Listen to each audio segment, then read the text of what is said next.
Hello everyone, my name is Rajesh Sharma from global Sydney group Chandigarh. आज my dear friend, जिन students ने USA study करने के लिए जाना है तो उनको कितना एवरेज फंड्स की रिक्वायरमेंट होती है, या किसी का आईएलटीएस या पीटी में लो बैंड स्कोर है तो क्या वो स्टडी यूएस कर सकते हैं।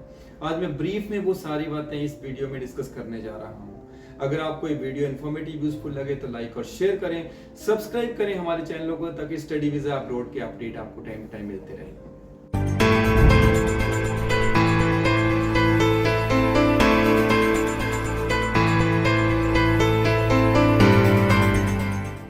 गाइस, बात करते हैं उन स्टूडेंट्स की जिन स्टूडेंट्स के पास फंड्स कम होते हैं और उनका अब्रॉड में स्टडी करने का ड्रीम होता है, या किसी स्टूडेंट का आईएलटीएस या पीटी में कम स्कोर बैंड स्कोर आता है, वो किसी कारण जो है किसी और कंट्री में अप्लाई नहीं कर पाते। जैसे कि आपको पता है कि हर एक कंट्री की अपनी लैंग्वेज प्रोफिशिएंसी की रिक्वायरमेंट होती है। कुछ कंट्रीज में हमने देखा होगा कि 6 ईच या 6.5 नॉट लेस देन 6 आईएलटीएस की रिक्वायरमेंट है, या पीटी का 60 या 58 मिनिमम ओवरऑल की रिक्वायरमेंट होती है। तो अगर किसी स्टूडेंट का किसी कारण बस आईएलटीएस नहीं आ पाता है या पीटी का स्कोर नहीं आ पाता, कई बार क्या होता है कि स्टूडेंट्स 4-5 अटेम्प्ट करने के बाद भी अपना आईएलटीएस या पीटी का स्कोर नहीं निकाल पाते, जो कि एक्चुअली उस कंट्री की रिक्वायरमेंट रहती है। जनरली मैं बात करना चाहता हूँ ऑस्ट्रेलिया और कनाडा की, जहाँ सबसे ज़्यादा आईएलटीएस पीटी की रिक्वायरमेंट रहती है। तो ऐसे स्टूडेंट्स, जिन स्टूडेंट्स का लो बैंड स्कोर है, वो यूएस आराम से अप्लाई कर सकते हैं। बहुत से यूनिवर्सिटीज है जिनमें 4 बैंड या 5 बैंड ओवरऑल या 5.5 या मैक्सिमम 6 ओवरऑल बैंड्स के साथ आप यूएस अप्लाई कर सकते हैं किसी भी टॉप लेवल की पब्लिक यूनिवर्सिटी में।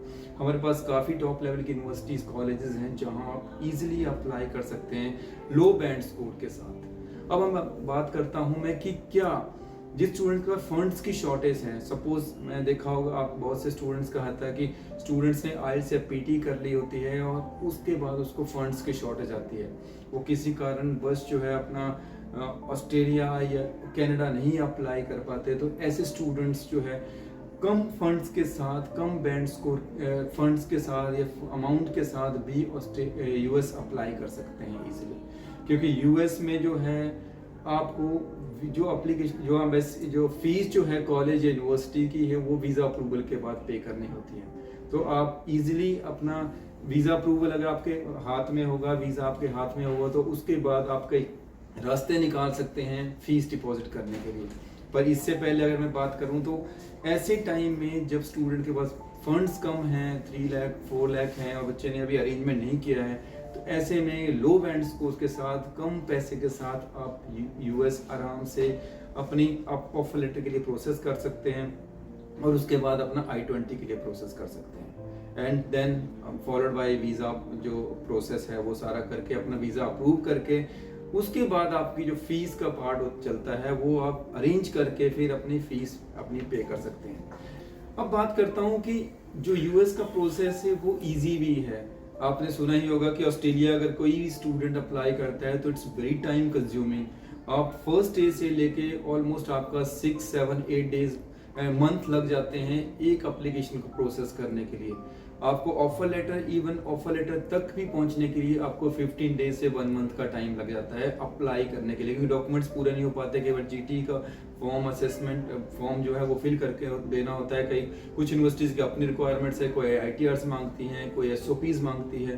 तो ऐसे में यहाँ पर कोई ज़्यादा इशू नहीं है। यहाँ पर आप इजीली अपने मिनिमम डॉक्यूमेंट्स के साथ अप्लाई कर सकते हैं और अपना offer letter within 1 month जो है आपके हाथ में होगा, और आराम से उस ऑफर लेटर के बेस पे अपना I-20 का जो अगला नेक्स्ट स्टेप है वो पूरा कर सकते हैं।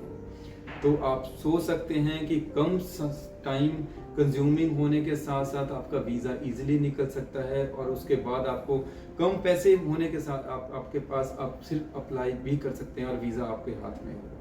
हम सारी प्रोसेस करते हैं फ्रॉम डे 1, जो आपका एप्लीकेशन से लेके वीज़ा अप्रूवल तक आपका सब करके देते हैं। तो इसमें आपको कोई प्रॉब्लम नहीं होगी। आप अपना जो केस है वो डिस्कस करिए। लो बैंड स्कोर है कोई बात नहीं, किसी का गैप भी है तब भी कोई इशू नहीं है। अगर गैप है आपका 10+2 के बाद गैप है या ग्रेजुएशन के बाद आपका गैप है, तो उस गैप को भी कवर करने या फिल करने की उसको कैसे बेटर वे में हम प्रेजेंट कर सकते हैं, उसमें आपको पूरी हेल्प की जाएगी। और आपको ऑफर लेटर से लेके वीज़ा अप्रूवल तक आपका पूरा केस प्रोसेस करके आपका वीज़ा अप्रूव हो सकता है। तो देर ना करें माय डियर फ्रेंड्स, अपने जो डॉक्यूमेंट्स हैं वो नीचे दिए हुए नंबर्स पे कॉल करिए और अपनी अपॉइंटमेंट फिक्स करके हमारी जो टीम है जीएसजी की उसके साथ डिस्कस करिए और आपका प्रोसेस जो है वो जल्दी से कंप्लीट करके हम आपका वीज़ा अप्रूव कराने में हेल्प करेंगे। With this guys, thank you very much, best of luck.